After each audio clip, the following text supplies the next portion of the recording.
الحمد للہ وحدہ لا شریک لہ والصلاة والسلام علی من لا نبی بعدہ اما بعد فاعوذ باللہ من الشیطان الرجیم بسم اللہ الرحمن الرحیم والسابقون الاولون من المہاجرین والانصار والذین اتبعوهم بإحسان رضی اللہ عنہم ورضوا عنہ اللہم صلی علی محمد وعلی آل محمد کما صلیت علی ابراہیم وعلی آل ابراہیم انک حمید مجید اللہم بارک علی محمد وعلی آل محمد کما بارکت علی ابراہیم وعلی آل ابراہیم انک حمید مجید۔ اللہ رب العزت نے حضور اکرم صلی اللہ علیہ وسلم کی امت میں جن افراد کا انتخاب کیا اور سب سے بڑا مقام اور مرتبہ عطا فرمایا، وہ حضور اکرم صلی اللہ علیہ وسلم کے دور میں آپ پر ایمان لانے والی شخصیات اور اصحاب اور افراد ہیں۔ نبی کریم صلی اللہ علیہ وسلم کی ذات پر ایمان بھی لائیں اور آپ کے خاندان کے لوگ بھی ہوں، نبی کریم صلی اللہ علیہ وسلم پر ایمان بھی لائیں اور آپ کے ساتھ رشتہ داری بھی ہو، ظاہر ہے کہ یہ دوہرا مقام، دوہرا مرتبہ اور مزید شان کو بڑھانے والی چیز ہے۔ میں آپ کی خدمت میں آج کی اس نشست میں چند ایک گزارشات اختصار کے ساتھ پیش کرتا ہوں۔ نمبر 1، اہل بیت اطہار کسے کہتے ہیں؟ رسول اکرم صلی اللہ علیہ وسلم کے اہل بیت کون ہیں؟ پہلی بات یہ سمجھیں کہ اہلن یہ بھی عربی کا لفظ ہے اور بیتن یہ بھی عربی کا لفظ ہے۔ بات یبیت بیتن کا معنی ہوتا ہے رات گزارنا، اور بیت اس کمرے کو کہا جاتا ہے جس کمرے میں انسان رات گزارے، اور اہل بیت کا معنی یہ ہے کہ وہ فرد جو آپ کے ساتھ آپ کے کمرے میں رات گزارتا ہو وہ آپ کا اہل بیت ہے لغت کے اعتبار سے۔ اب اس کا مطلب یہ ہے کہ شریعت میں بہت سارے لوگ آپ کے رشتہ دار ہوں گے، آپ کی والدہ، آپ کا والد، آپ کا بھائی، آپ کی بہن، آپ کی بیوی، آپ کی اولاد، یہ قریبی رشتہ دار میں گنوا رہا ہوں۔ ان میں سے دیکھنا ہے کہ مستقل آپ ہی کے کمرے میں آپ کے ساتھ رات کون گزارتا ہے، مستقل، اس کو اہل بیت کا فرد اول کہا جائے گا۔ اب یہ بات تو بالکل حقیقت ہے کہ ماں کے ساتھ اس کا بیٹا بھی ماں کے کمرے میں رات گزارتا ہے، لیکن ایک مدت تک، کچھ مدت کے بعد اس بیٹے کا کمرہ الگ ہے۔ ماں کے ساتھ، والد کے ساتھ بیٹی بھی رات گزارتی ہے، لیکن ایک مدت تک، کچھ وقت کے بعد ایک عمر کا تقاضا آتا ہے کہ بیٹی کا کمرہ بھی الگ ہے۔ بہن اور بھائی بھی ایک کمرے میں رہتے ہیں رات کو، لیکن ایک وقت تک، ایک مدت آتی ہے کہ دونوں کا کمرہ الگ ہو جاتا ہے۔ تو وہ دو فرد جو ہمیشہ رات کے ساتھی ہیں یہ خامند اور بیوی ہیں۔ تو معلوم ہوا کہ کسی فرد کے ساتھ دائماً ہمیشہ رات گزارنے والی شخصیت یہ اس کی بیوی ہے۔ تو کسی بھی آدمی کی اہل بیت سب سے پہلے اس کی بیوی کہلاتی ہے۔ اسی طرح اگر آپ اپنے معاشرے کو دیکھیں، اپنے ماحول کو دیکھیں، اپنی سوسائٹی کو دیکھیں، میں مثال دوں گا تو بات جلدی سمجھ آئے۔ اگر بالفرض میں ہی اپنے کسی شاگرد کے ہاں دعوت پہ جاتا ہوں اور وہ مجھے کہتا ہے کہ استاد جی ہماری خواہش ہے کہ آپ گھر والوں کو بھی ساتھ لائیں، میں وہاں جاتا ہوں، اپنا بیٹا اپنی بیٹی ساتھ لے جاتا ہوں، پوچھیں گے جی آپ کے ساتھ کون آئے ہیں؟ میں نے کہا میرا بیٹا اور بیٹی۔ تو گھر والے نہیں آئے؟ میں کہا تو ان کا عذر تھا تو نہیں آ سکے۔ اب بیٹا اور بیٹی ہونے کے باوجود کہا جا رہا ہے کہ آپ کے گھر والے نہیں آئے۔ ہم اردو میں گھر والے کہیں گے، گھر والی کہیں گے، اس کو عربی میں اہل بیت کہیں گے۔ تو معلوم ہوا کہ ہمارے ماحول، ہمارے معاشرے، ہمارے سوسائٹی میں بھی اہل بیت سے مراد سب سے پہلے وہ انسان کی بیوی ہی ہوتی ہے۔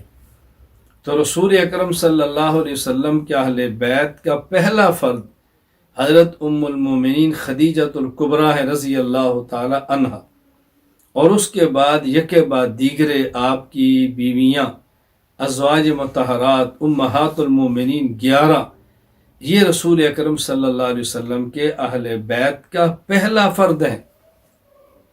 پھر نبی کریم صلی اللہ علیہ وسلم کے بیٹے، رسول اکرم صلی اللہ علیہ وسلم کی بیٹیاں، اس کے بعد داماد بھی شامل، نواسے نواسیاں بھی شامل، یہ سب اہل بیت ہے۔ تو اہل بیت کا فرد اول اور فرد کامل وہ پیغمبر پاک صلی اللہ علیہ وسلم کی بیویاں ہیں۔ آپ قرآن کریم میں غور فرمائیں تو یہی نظر آئے گا، یا نساء النبی لستن کاحد من النساء، قرآن کریم کہہ رہے ہیں۔ اب یہ آیت کا ابتدا ہے، اور آگے کیا فرمایا؟ انما یرید اللہ لیذہب عنکم الرجس اہل البیت ویطہرکم تطہیرا۔ آیت کے آغاز میں نساء النبی، اختتام میں اہل البیت۔ معلوم ہوا کہ پیغمبر کی بیویوں کو قرآن براہ راست اہل بیت کہہ رہا ہے۔ حضور اکرم صلی اللہ علیہ وسلم کی اولاد کا اہل بیت ہونا احادیث سے ثابت ہے۔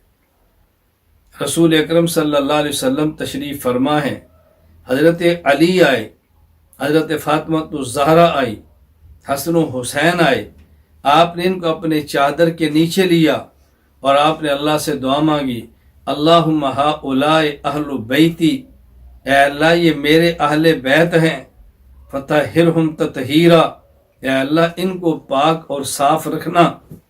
تو دیکھیں قرآن پہلے حدیث بعد میں، قرآن نے اہل بیت ازواج کو کہا، حدیث نے اہل بیت اولاد کو کہا۔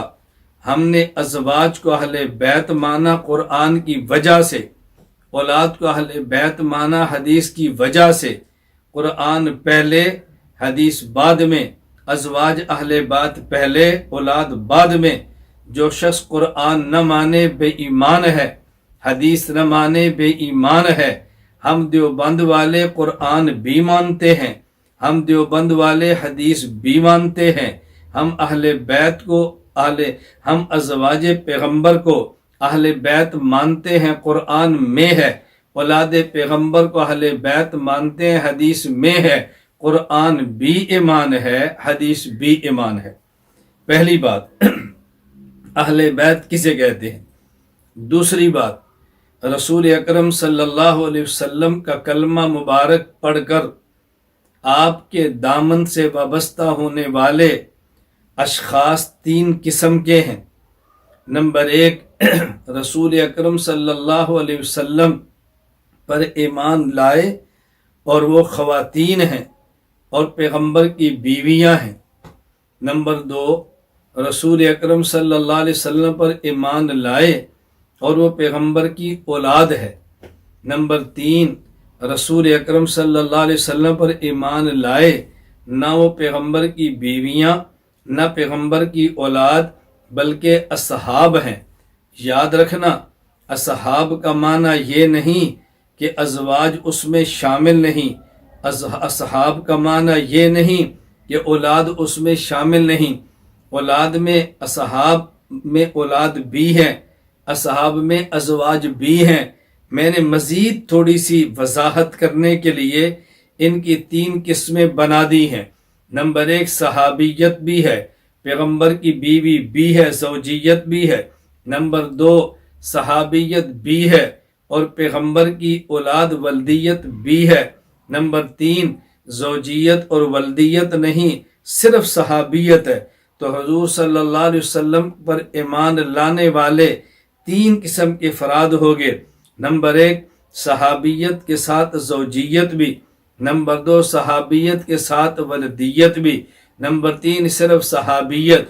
تو جہاں زوجیت اور صحابیت مل جائیں انہیں ازواج کہتے ہیں، جہاں پیغمبر کی صحابیت کے ساتھ ولدیت مل جائے انہیں اولاد کہتے ہیں، اور جہاں صرف پیغمبر کی صحابیت ہو، زوجیت ولدیت نہ ہو، انہیں اصحاب کہتے ہیں۔ تو گویا رسول اکرم صلی اللہ علیہ وسلم پر اس وقت پر ایمان لانے والوں کو ہم 3 قسم کے افراد سمجھ سکتے ہیں۔ نمبر 1 ازواج نبی، نمبر 2 اولاد نبی، نمبر 3 اصحاب نبی۔ یہ 3 قسم کے افراد کیوں ہیں؟ اس لیے کہ رسول اکرم صلی اللہ علیہ وسلم کی 3 ضرورتیں ہیں۔ آپ رحمت للعالمین بن کے تشریف لائے ہیں، آپ خاتم النبیین بن کے تشریف لائے ہیں، آپ پورے عالم کے نبی بن کر تشریف لائے ہیں، نبی ہی نہیں خاتم النبیین بن کے تشریف لائے ہیں۔ تو رسول اکرم صلی اللہ علیہ وسلم کی 3 ضرورتیں ہیں۔ ایک آپ کی ضرورت یہ ہے کہ آپ کے دین کو لیا جائے، عرب سے عجم تک پہنچا دیا جائے، آپ کے دین کو لیا جائے، بحر و بر میں پھیلا دیا جائے، آپ کے دین کو لیا جائے، پوری دنیا میں اس کو نافذ کر دیا جائے۔ اور آپ کی دوسری ضرورت یہ ہے کہ آپ صلی اللہ علیہ وسلم مردوں کے بھی نبی ہیں، عورتوں کے بھی نبی ہیں، تو آپ کے بعض مسائل جو نجی زندگی سے تعلق رکھتے ہیں وہ مسائل آپ سے سیکھے جائیں، باہر سکھا دیے جائیں۔ آپ کی خلوت کی زندگی لوگوں کو سکھانے کے لیے جلوت میں پہنچا دی جائے۔ اللہ رب العزت نے پیغمبر پاک کی ضرورت کو بھی پورا فرمایا۔ اور آپ کی تیسری ضرورت کہہ لیں یا آپ کی تمنا اور خواہش کہہ لیں، آپ اللہ سے دعا مانگتے ہیں، والذی نفس محمد بیدہ لوددت ان اقتل فی سبیل اللہ ثم احیا ثم اقتل ثم احیا ثم اقتل۔ اے اللہ میں قسم اٹھا کر محمد کہہ رہا ہوں، والذی نفس محمد بیدہ، قسم اس ذات کی جس کے قبضے قدرت میں محمد کی جان ہے صلی اللہ علیہ وسلم، لوددت ان اقتل فی سبیل اللہ، میں سچے دل سے یہ چاہتا ہوں مجھے اللہ کے راستہ میں شہید کر دیا جائے، مجھے پھر زندہ کیا جائے، پھر شہید کیا جائے، مجھے پھر زندہ کیا جائے، مجھے پھر شہید کیا جائے۔ یہ رسول اللہ صلی اللہ علیہ وسلم کی تمنا ہے، اللہ کے نبی کی آرزو ہے، آپ کی قلبی خواہش ہے، جسے آپ لفظ مودت سے تعبیر فرما رہے ہیں۔ یہ پیغمبر کی خواہش۔ اب گویا پیغمبر پاک صلی اللہ علیہ وسلم کے 3 تقاضے ہیں، آپ کی 3 خواہشیں ہیں۔ نمبر، آپ کے دین کو عرب سے لے کر عجم میں پھیلا دیا جائے، عرب سے عجم تک پہنچا دیا جائے۔ آپ کی دوسری خواہش یہ ہے کہ آپ کے دین کو خلوت سے جلوت میں لایا جائے، مردوں کے علاوہ عورتوں تک پہنچایا جائے۔ اور آپ کی تیسری خواہش اور تمنا یہ ہے کہ مجھے اللہ کے راستے میں شہید کر دیا جائے۔ پیغمبر پاک کی پہلی تمنا، اے اللہ میرے دین کو عرب سے عجم پر پہنچا دے۔ والذی ارسل رسولہ بالہدی ودین الحق لیظہرہ علی الدین کلہ، اللہ نے اپنے محمد پیغمبر کو دین حق دے کر بھیجا تاکہ تمام ادیان پر غالب فرما دے۔ اس غلبہ دین کے لیے اللہ نے حضور کو افراد عطا فرمائے، انہیں اصحاب کہتے ہیں۔ پیغمبر پاک صلی اللہ علیہ وسلم کی پہلی ضرورت کو جنہوں نے پورا کیا، عرب سے لے کر عجم تک پہنچایا، دین کو دنیا میں غالب کیا، پیغمبر پاک کے دین کو کچے گھر تک پہنچایا، حضور کے دین کو بر و بحر میں پھیلا دیا، دین کو ادیان باطلہ پہ غالب فرما دیا، اس دین کو نافذ فرما دیا۔ جنہوں نے اس تقاضے کو پر لبیک کا اور پورا کیا انہیں اصحاب پیغمبر کہتے ہیں۔ اور جن نے پیغمبر کی خلوت کی زندگی کو جلوت میں پہنچایا ہے، پیغمبر کی نجی زندگی کو امانت سمجھ کر امت تک پہنچایا ہے، انہیں ازواج پیغمبر کہتے ہیں۔ نمبر 3، پیغمبر کی تمنا یہ تھی کہ مجھے شہید کر دیا جائے۔ اب ذرا توجہ رکھنا، کفار کی تمنا یہ تھی کہ محمد صلی اللہ علیہ وسلم کو وہ قتل کر دیں، اس کے لیے تدابیر اختیار کی ہے۔ کبھی مکہ میں جمع ہو رہے ہیں، رات کو مشورے چل رہے ہیں کہ سارے مل کر حضرت محمد کا کام تمام کر دیں۔ اللہ نے وہاں سے بچا لیا ہے۔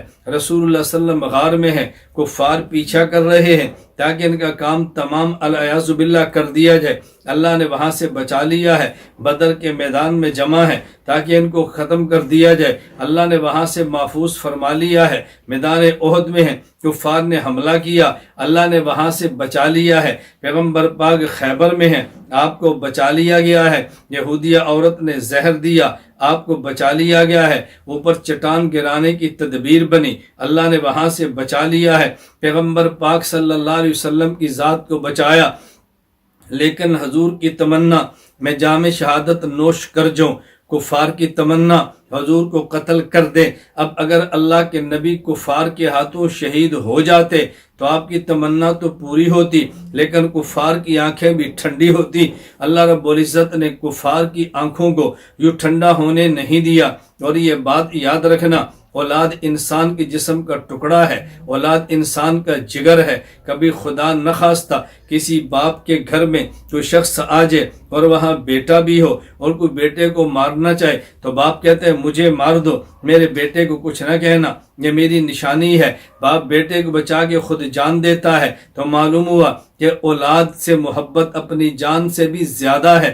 ابراہیم علیہ السلام کو وہی جو خواب کے ذریعے آئی، وہ حضرت ابراہیم کو اپنے گردن پہ چھری چلانے کے نہیں ہے، بلکہ بیٹے کی گردن پر چھری چلانے کی ہے۔ اپنی گردن پہ چھری چلانا آسان ہے، بیٹے کی گردن پہ چھری چلانا مشکل ہے۔ اسی کا نام تو ابتلا ہے، اسی کا نام تو امتحان ہے۔ تو گویا بیٹے کا کٹ جانا یہ باپ کا کٹ جانا ہے، بیٹے کا ذبح ہو جانا یہ باپ کا ذبح ہو جانا ہے۔ حضرت حسین پیغمبر کے جسم کا ٹکڑا ہے، پیغمبر کا خون ہے، حضور کے لختے جگر ہیں، پیغمبر پاک صلی اللہ علیہ وسلم کے جگر کا ٹکڑا ہے۔ حضرت حسین رضی اللہ تعالی عنہ پیغمبر کی اس تمنا کو پورا کیا۔ حضرت حسن بھی شہید ہوئے، ان کو شہید کیا گیا ہے زہر دے کے۔ حسین بھی شہید ہوئے، ان کو شہید کیا گیا ہے میدان کربلا میں۔ تو ان پیغمبر کے نواسوں نے، پیغمبر کے لختے جگروں نے حضور کی تمنا کو پورا کیا۔ تو یوں پیغمبر تو محفوظ رہے تاکہ کفار کی آنکھیں ٹھنڈی نہ ہو، اور پیغمبر کے نواسوں نے جان دے کے پیغمبر کی خواہش کو پورا کیا ہے۔ میں بات سمیٹتے ہوئے یہ بات کہنا چاہتا ہوں، پیغمبر کی تمنائیں تین ہیں۔ نمبر ایک، دین کو دنیا پہ غالب کر دیں، یہ تمنا پوری کی ہے اصحاب پیغمبر نے۔ دوسری تمنا یہ ہے میری زندگی نجی اور خلوت باہر کی مستورات تک چلی جائے، یہ تمنا پوری کی ہے ازواج پیغمبر نے۔ حضور کی تیسری تمنا یہ ہے کہ میں اللہ کے راستے میں شہید ہو جاؤں، یہ تمنا پیغمبر کی پوری کی ہے۔ حضرت حسن حسین نے جام شہادت نوش فرما کے تو پیغمبر کے ساتھ جو افراد ملے کلمے کی حالت میں، وہ تین طبقے تھے، یہ تین قسمیں تھی، تین اقسام ہیں، یہ پیغمبر کی تین ضرورتیں ہیں جو اللہ نے تینوں کے ذریعے پوری فرمائی ہیں۔ تیسری بات بڑی توجہ سے سماعت فرمائیں، ایک حضرت حسین رضی اللہ عنہ ہے جو بیٹے علی المرتضیٰ کے ہیں، ایک یزید ہے جو بیٹے حضرت امیر معاویہ رضی اللہ عنہ کے ہیں۔ حضرت علی رضی اللہ عنہ ہمارا ایمان ہے، حضرت امیر معاویہ رضی اللہ عنہ ہمارا ایمان ہے۔ علی المرتضیٰ پیغمبر کے داماد ہیں، امیر معاویہ رضی اللہ عنہ یہ پیغمبر پاک کی بیوی ام حبیبہ کے بھائی، پیغمبر پاک کے برادر نسبتی یہ ہیں۔ علی المرتضیٰ بھی سر کا تاج ہیں۔ حضرت امیر معاویہ رضی اللہ عنہ یہ پوری امت کے خیر المؤمنین یعنی امت کے ماموں ہیں، ہم حلال زادے ہیں، ان کا بھی احترام کرتے ہیں، ان کا بھی احترام کرتے ہیں، دونوں ہمارے سر کے تاج ہیں، دونوں ہمارے ایمان کا حصہ ہیں۔ کسی ایک سے بھی نفرت کرنا یہ ایمان سے نکال دیتا ہے، کسی ایک سے بھی عداوت رکھنا یہ ایمان سے دور کر دیتا ہے۔ ہماری ان دونوں سے محبت قلبی ہے، ہم دونوں کو سر کا تاج مانتے ہیں۔ ان کے دونوں کے باہمی اختلاف اپنی جگہ پہ، وہ اختلاف تو موسیٰ اور ہارون علیہ السلام میں بھی تھے، ہم ان میں فرق نہیں کرتے، وہ بھی نبی اور یہ بھی نبی، اختلاف ان میں بھی تھے، ہم ان پر بھی، ہم ان کو بھی اپنے ایمان کا حصہ مانتے ہیں۔ علی بھی صحابی ہے، امیر معاویہ بھی صحابی ہے رضی اللہ تعالی عنہما، ہم دل و جان سے تسلیم کرتے ہیں۔ بات توجہ سے سمجھنا، بات کے اختلافات کی نوعیت الگ ہے، ان دونوں کے اختلاف کی نوعیت الگ ہے۔ میں یہ بات اس لیے سمجھانا چاہتا ہوں، ہم حسینی ہیں، ہم یزیدی نہیں ہیں۔ حق حسین کے ساتھ تھا، یزید کے ساتھ حق نہیں تھا۔ ہم یزید کو غلطی پہ مانتے ہیں، یزید کو فاسق مانتے ہیں، یزید کو خطا پہ مانتے ہیں، حضرت حسین کو برحق مانتے ہیں، اللہ سے دعا مانگتے ہیں اللہ قیامت کے دن ہمارا حشر حضرت حسین رضی اللہ عنہ کے ساتھ کرنا۔ یہ بات اچھی طرح ذہن نشین فرما لیں۔ لیکن جو بات میں سمجھانا چاہتا ہوں، آج کئی لوگ وہ ہیں حضرت معاویہ رضی اللہ عنہ کو الیاذ باللہ برا بلا کہتے ہیں، بنیاد یزید کو بناتے ہیں کہ یزید کے باپ تھے، یزید کے کارنامے یہ ہیں۔ امیر معاویہ کو پتا تھا، پھر بھی ان کو ولی عہد کیوں چنا ہے؟ اور بعض لوگ وہ ہیں جو یزید کو صالح اور پارسا کہتے ہیں، اس کی بنیاد یہ کہ امیر معاویہ صحابی کے بیٹے ہیں، تو اس لیے ہم ان کو بھی نیک سمجھتے ہیں، یہ تو صحابی کا بیٹا ہے لہذا یہ تابعی ہے، حالت ایمان میں ہے۔ بعض یوں منطق چلا دیتے ہیں، بات اچھی طرح سمجھ لینا۔ بعضوں نے یہ کہا کہ نہیں جی یزید تو اس یزید کی بنیاد پہ امیر معاویہ کو برا کھا، اور بعضوں نے کہا یزید بڑا اچھا تھا کیونکہ بعض صحابہ نے ان سے بیعت بھی کی ہے، تو صحابی تو غلط آدمی سے بیعت نہیں کر سکتے، صحابی تو برے آدمی کو اپنا ولی عہد نہیں بنا سکتا۔ اس غلط فہمی کے اندر کبھی مبتلا نہ ہونا، بات توجہ سے سمجھنا۔ یزید فاسق اور فاجر تھا، اور حضرت امیر معاویہ رضی اللہ عنہ نے اگر ولی عہد بنایا ہے، اس کی بنیاد یہ نہیں ہے کہ یزید نیک بہت تھا۔ توجہ رکھنا، اگر بعض صحابہ نے بیعت کی ہے اس کا معنی یہ نہیں تھا کہ یزید نیک بہت تھا۔ اصل مسئلہ یہ ہے خلافت میں دو چیزیں بنیادی ہیں، نمبر ایک انسان کا تقوی، نمبر دو تدبیر یعنی سیاسی امور میں ماہر ہونا۔ اگر کسی شخص میں دونوں صفتیں جمع ہوں، وہ سیاسی مدبر بھی ہو، وہ متقی بھی ہو، خلافت اس کا حق ہے۔ لیکن اگر دو لوگوں کے درمیان خلافت کے مسئلے پر اختلاف ہو جائے اور ان میں سے ایک متقی زیادہ ہو لیکن سیاسی امور میں تدبیر کم ہو، اور ان میں سے ایک بندہ جو سیاسی امور میں تدبیر زیادہ رکھتا ہو لیکن تقوی اس کا معیاری نہ ہو، اب اس میں خلیفہ کس کو بنائے؟ یہ ایک اجتہادی مسئلہ ہے۔ صحابہ کرام رضی اللہ عنہم اجمعین میں اب بعضوں کی رائے یہ ہے کہ دیکھیں خلافت کا تعلق سیاست کے ساتھ ہے، یہ چونکہ یزید کے اندر سیاسی تدبیر زیادہ ہے، ان کی رائے یہ ہے مدبر جو بڑا ہو، جو سیاسی بوجھ زیادہ رکھتا ہو، خلافت اس کو دے دو۔ بعضوں کی رائے تھی نہیں یہ سیاست عام نہیں ہے بلکہ شریعت کا مسئلہ ہے، لہذا جس میں تقوی اور خوف خدا زیادہ ہو خلافت اس کو دینی چاہیے۔ اب یہ چونکہ سیاسی مسئلہ اختلافی اور اجتہادی مسئلہ بن گیا، اس لیے اگر بعض صحابہ نے یزید کی بیعت کی ہے تو اس کی وجہ یہ نہیں تھی وہ یزید کو صالح سمجھے ہیں، اس کی وجہ یہ تھی وہ سیاسی امور میں مدبر سمجھے ہیں۔ اور بعض وہ صحابہ کرام جن نے یزید کی بیعت نہیں کی ہے حضرت حسین کے ساتھ کھڑے ہیں، اس کی وجہ وہ سمجھتے تھے کہ بنیاد اس کی تقوی ہے، اور جو تقوی حسین میں ہے یزید کو کہاں مل سکتا ہے، لہذا حضرت حسین رضی اللہ عنہ کو کے ہاتھ پر بیعت کریں اور یزید کی خلافت اور بیعت کا انکار کریں۔ بس یہ اجتہادی مسئلہ تھا، تو نہ حضرت حسین رضی اللہ تعالی عنہ کی بیعت نہ کرنے والے اور صحابہ کرام یزید کی بیعت کرنے والے اس کی بنیاد پہ یزید کو صالح کہا جا سکتا ہے، اور نہ یزید کی ہاتھ پر بیعت کرنے کی وجہ سے یزید کو صالح کہہ سکتے ہیں، اور نہ یزید جیسے فاسق کو ولی عہد بنانے کی وجہ سے حضرت امیر معاویہ رضی اللہ عنہ پر زبان درازی کی جا سکتی ہے۔ یہ دو باتیں بالکل الگ تھلگ ہیں، اس کو سمجھنے کی کوشش کریں۔ اس لیے ہمارا موقف یہ ہے ہم یزید کے ساتھ نہیں ہیں، ہم حضرت حسین کے ساتھ ہیں، یزید کے ساتھ قطعا نہیں ہے۔ ہم یزید کو فاسق سمجھتے ہیں، حضرت حسین کو صالح سمجھتے ہیں، یزید کو تابعی بھی سمجھنا مشکل ہے، حسین کو صحابی سمجھتے ہیں، کیونکہ تابعی کے لیے صرف مومن ہونا شرط نہیں ہے، صرف تابعی کے لیے صحابی کا بیٹا ہونا یا صحابی کی زیارت کافی نہیں ہے، صرف تابعی کے لیے